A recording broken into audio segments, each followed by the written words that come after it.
Hello, Chapter 10, B's Mentor View, current stats, Black Magic, 40, ooh, no, it's below 50. There's a relationship now with Black Magic, yay. I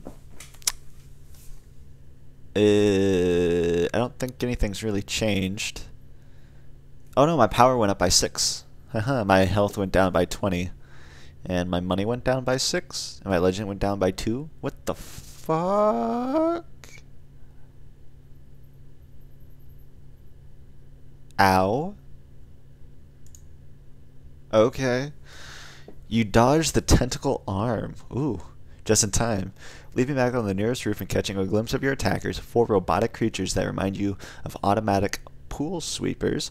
They have a sleek globular cores that host a swinging tentacle, which is armed with a blade tip and energy cannons. After you evade the pool killers, they zero in on Black Magic. You know she is still weak from the thought swap, so what's your plan of attack?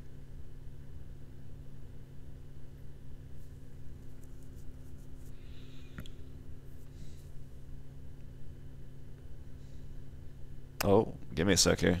Skype stopped working for whatever reason. Little weird, little weird. Screw it, just end the battle.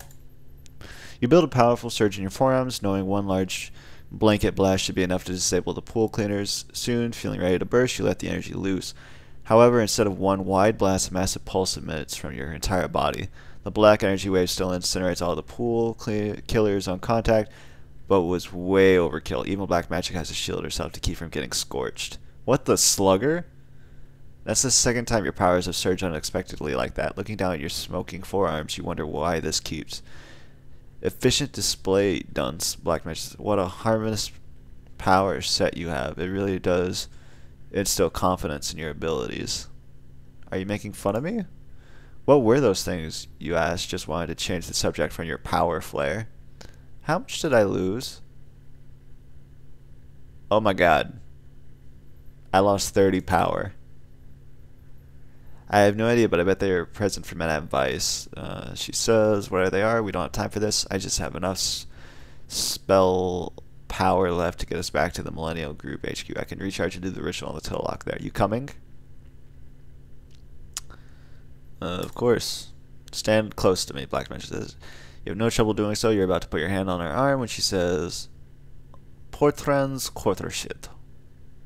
Portran's quarter's head. Suddenly you feel as if someone has thrown you into the middle of a hurricane. Wind rips at your body and you open your mouth to scream, but before you know it, you find yourself in the foyer of the MGHQ, and it's completely surreal. Located on MC's western shore, the MGHQ is a sleek tower shaped like a massive bullet.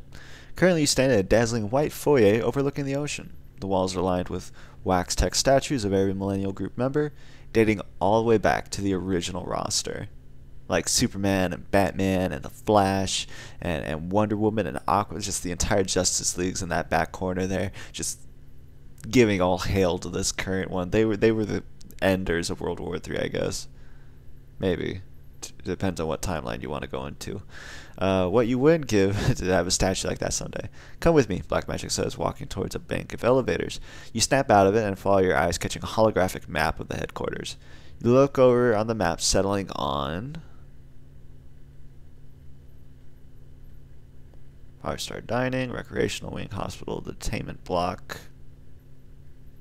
I quite like that one. Research and Development. Training levels. Research and Development. You start thinking about how much fun it would be to explore there, but then your eyes settle on the top of the hologram, which shows the residential levels. Each group member gets their own first-class luxury floor with 360-degree view of the Pacific Ocean and downtown MC, or so you heard. Of course, the top 3 penthouse levels belong to Rebellion. Greetings, Black Magic, a soothing automated voice says. How may I help you? Hey, Prodigy, Black Magic says. Dunce here is my guest, and we need to get to the mission control hub. Can you request that the other group members meet there? Officer Spillane, I've got a lead on the Splice Circle case. Processing request now, says the automated voice. Well done, Black Magic, by the way. Thanks, Prosy, Black Magic says, as the door swings open to reveal a glass elevator from Charlie and the Chocolate Factory overlooking Millennium City. because we all know those Oompa Loompas really care about that city and the sewage waterfall. She steps inside and motions for you to follow. That's Processor. She's the building operating system. She happens to be the group's oldest member, an artificial intelligence construct that was the group's first computer system back in the 21st century, but has since evolved into some of the most advanced sentient AI being on the planet you finish. Never one to be outdone on your heroic history. Plus, Emmy Chip Jew has always had quite the Emmy crush on Processor. Yes, some people think that the Japanese wire maiden is the most advanced, but Prodigy is actually scheduled for a systems upgrade that is supposed to kick her ass, Black Magic says. And you should see her mainframe body since she's decided to gender identify. She's got a legendary rack. Ooh. Hello. You start to chuckle, but it catches in your throat as the glass elevator flies in every way. Sideways, slantways, diagonally ways. From the wall it shoots diagonally, upward, or downward. You feel your stomach lurch as the elevator enters a complex network of twisting tubes. You're going to be okay there, champ? Black Magic asks, smiling. Before you can even gain your bearings, the elevator swings open, and Black Magic strides forward. She makes a few quick turns down slick metal corridors and finally enters a large room. You follow and try to catch your breath, but lose it entirely as you walk inside. For the Millennial Group is assembled before you. You can't help but stare, each member more impressive than the last. Who are you most excited to see? Fistful, who sits in the custom chair, since he takes up the space for 3 normal people, because he's an obese fat ass. Monk, a spiritual guru turned hero. The Diva, the wickedly powerful team matriarch perched in an ornate throne chair. Processor, whose legendary rack glows white underneath her glass skin. Officer Spillane, the group's police liaison, who hasn't noticed you since her eyes remain glued to her ME chip. Officer. Black Magic walks aside and takes her seat next to the Diva. And who is this? The Diva says in a thick South African accent. Looking you over for the head to toe, you swear you feel your skin start to prickle under her gaze. There'll be plenty of time for introductions in the official debrief, someone says as you enter, nearly knocking you over. You're about to say something to realize the voice belongs to the one guy everyone loves. I can't remember his name. Rebellion. Yeah. The sight of your idol decked out in his simple blue and gold fatigues nearly makes you faint. He has quite the intimidating presence, which is helped considerably by his 7-foot height. Rebellion's eyes glow a dim orange, pulsating with power. As you gaze in awe at Rebellion, you remember that he is your favorite hero because he overcame adversity to become MC's most famous hero, just like I planned to. He stands for all the things that matter to me most as a hero. He is the best of the best. He does what he thinks is right, whether or not it lines up with the law. He was the very first recipient of the prestigious and honor that I hope to. And that's exactly how you want to operate. Now, if our guest might take a seat, we can begin. Rebellion says as he stands at the head of the table, the impatience of his voice unhidden. You force your legs to move as you sit in the nearest empty seat, which you hope doesn't belong to someone more important. As you settle in, you try to will your heart to stop pounding in your chest because this is absolutely unreal. Last month, you didn't even have your hero license, and today you're sitting at mission control debrief with a millennial freaking group led by Rebellion. It's certainly enough to make your head spin. This is the opportunity of a lifetime, so you had better not screw it up. 20 minutes later, I'm sitting out in the hallway, sitting on the floor, kicking myself for screwing it up. Black Magic has given the rundown on your telelock findings and your encounter with the pool killers. The pool killers, that's what we're going to call them. Okay. You thought you might be asked to speak, but aside from a brief acknowledgement of your telelock tip, everyone ignored your presence entirely. Rebellion's plan formed quickly. Black Magic is to report to the hospital floor for immediate recharging. Once restored, she will discern the location of statics evidence stockpile from the telelock. If the evidence is successfully secured by the MCPD, the Millennial Group will then take action against the Spy Circle, whose current whereabouts are the research remotely by processor.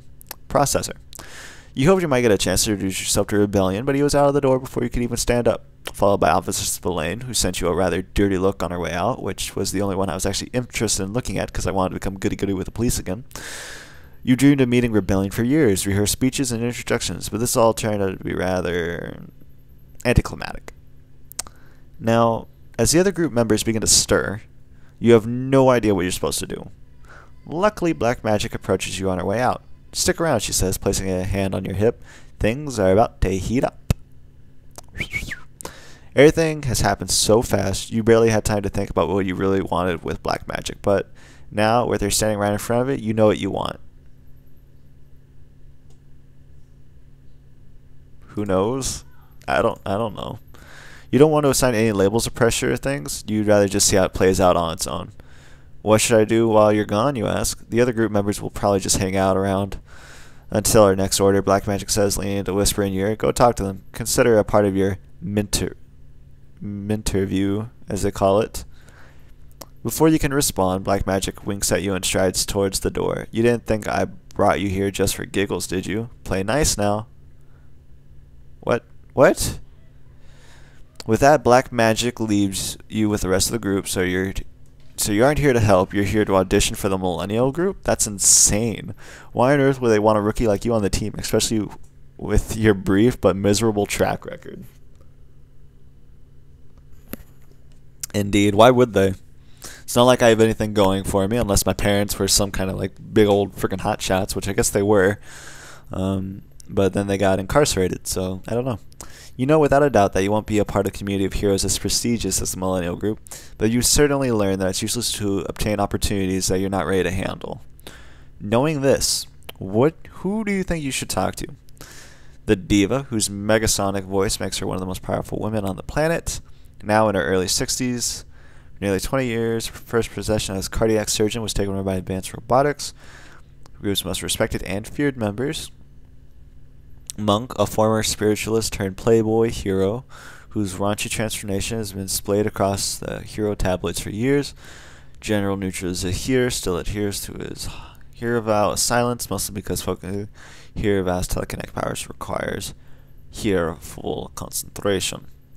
Fistful, who is torn straight from that old Jersey Shore stereotype, he is one of the most controversial group members, especially since many think he uses illegally powered steroids to amp up his already considerable strength. Vow of silence. I want to talk to Monk. Gender theory has evolved quite a bit in the last century as the concept of binary gender code weighed more of a sliding scale system between male and female. As a result, a third gender category arose, a curious combination of male and female identity that scientists eventually named Zahir. You've met a few Zahirs because they are unusually attractive bunch possessing the best of androgynous males and female beauty. So you decided not to pass up the chance to meet one of as impressive as Monk. You walk toward Monk, seeing that they wears here standard ivory robed costume and is drinking a large mug of tea that you can rather unpleasantly smell from here. You're about to introduce yourself when Monk suddenly vanishes from sight. You weren't aware Z possessed teleportation powers. So much for that plan. Not wanting to miss your opportunity, you decided to pick up another God damn it. I went for the middleman. They fucked me out of the middleman.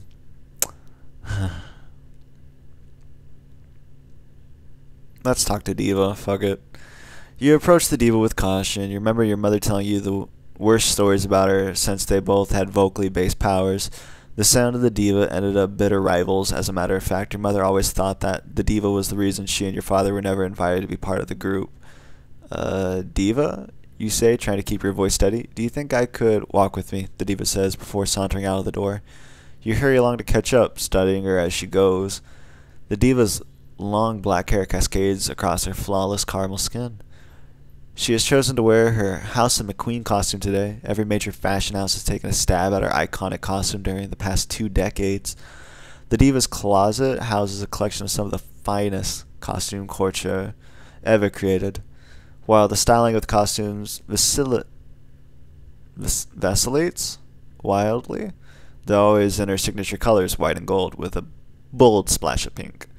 The Diva's current costume is a skin-tight white bodysuit, hand-sewn with silver seams.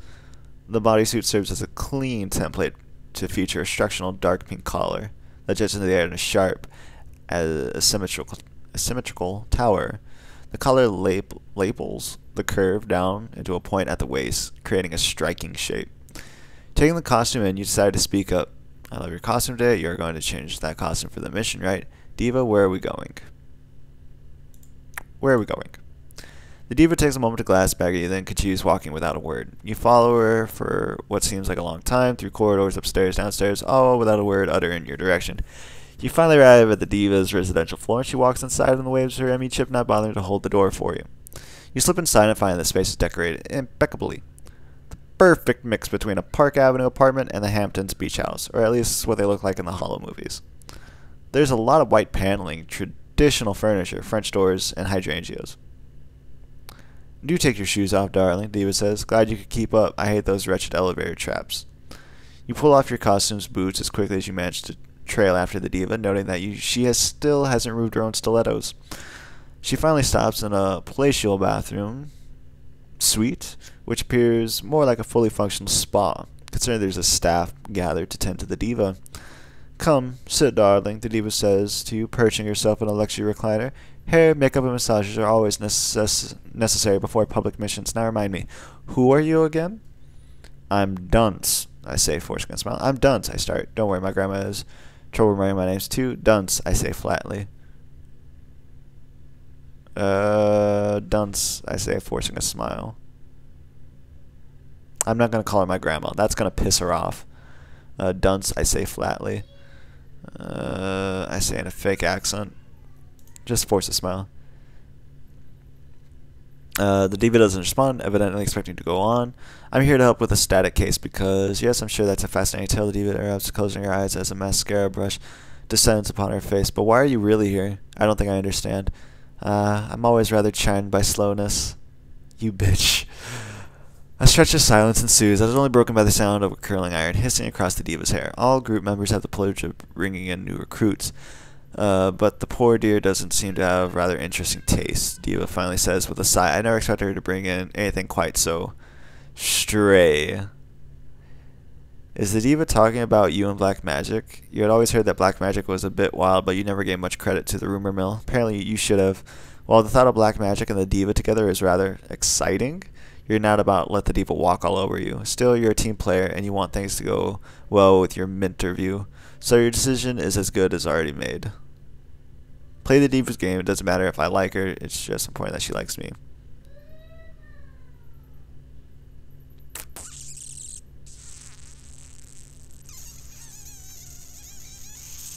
Nah.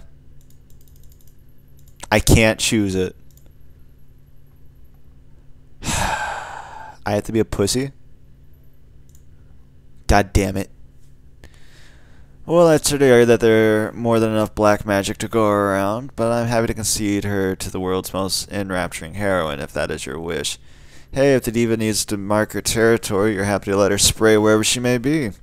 But you don't necessarily have to back off of black magic, especially since the diva won't ever know what happens behind closed door. Hey now, Kitty's got claws, the diva says, her thick lips stretching into an actual smile. I do think we're going to get on famously. When it comes to black magic, there's a certain history that bears repeating. We understand each other perfectly, you say, smiling back at the diva as well as you can manage. You know, darling, you do look remarkably familiar, the diva says. You remind me of someone I can't quite place. You merely think of your mother. It looks like you're going to be able to get some additional revenge for the sashimi name. Before you can respond, Processor's voice comes over the intercom. All group members kindly reconvene in mission control. It appears as if we'll have to finish our chat some other time, the diva says, waving away her style minions. I'll be sure to put in a word so that may happen. Yes, you say. I'd like that very much. 5 minutes later, I'm outside the building. I was kicked. As you re-enter mission control, you find that the rest of the group has already gathered. You take a seat next to Black Magic, who looks recharged and good as new. So how'd that go? She whispers to you. You know that your interaction just now probably sealed your fate with the Millennial Group, but Rebellion's voice booms over the head before you can answer. Officer Spillane will handle the debrief, she says. In the meantime, I'm going to have a word with Dunce outside. He is Slugger. Let's see my stats real quick. 86. Ooh, my health went back up. My power went up.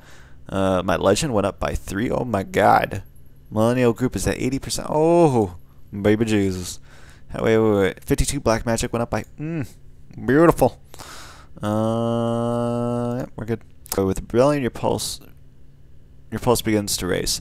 Now is your chance to say something to him. You scream at yourself in your head to speak. Rebellion, can I just say that this is absolutely honor to... I'll keep this brief, Rebellion, cut you off. Firstly, I want to thank you for helping us with the telelock. Because of your tip, Black Magic was able to locate static stockpile of evidence. My device hasn't gotten to it yet. MCBD has already procured enough to take down the entire splice circle. You pause, trying to absorb this information. Happy...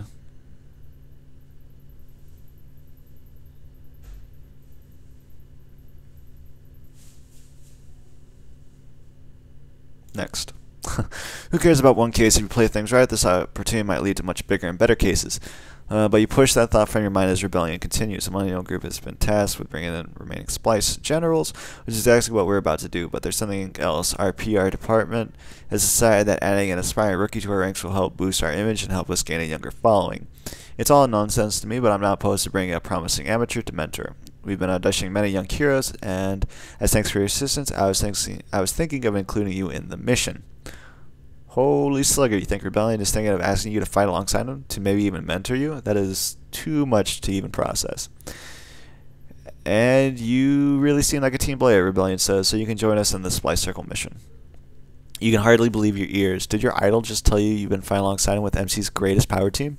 And if all goes well, it could actually lead to a group mentorship? Looks like sucking up to the diva really paid off. I'd be honored to join you. You say I absolutely won't let you down. We'll certainly find out, Rebellion says. We happen to be auditioning another potential new member today. Here he is now, actually. You turn around as your... shit. What's his name? Victon? Yeah, where is it? Jury's trying down the hall. Now you think anyone but him. As Jury stopped next to Rebellion, the sight is enough to make your blood boil. Well, look who it is, Jury says as smugly as he can imagine. Good to see you again, cutie.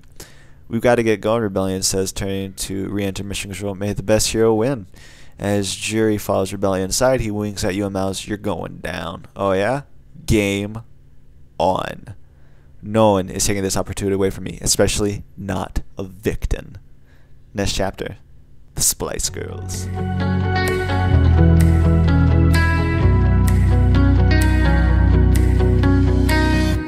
I'm off to save the world like I'm some kind of Batman.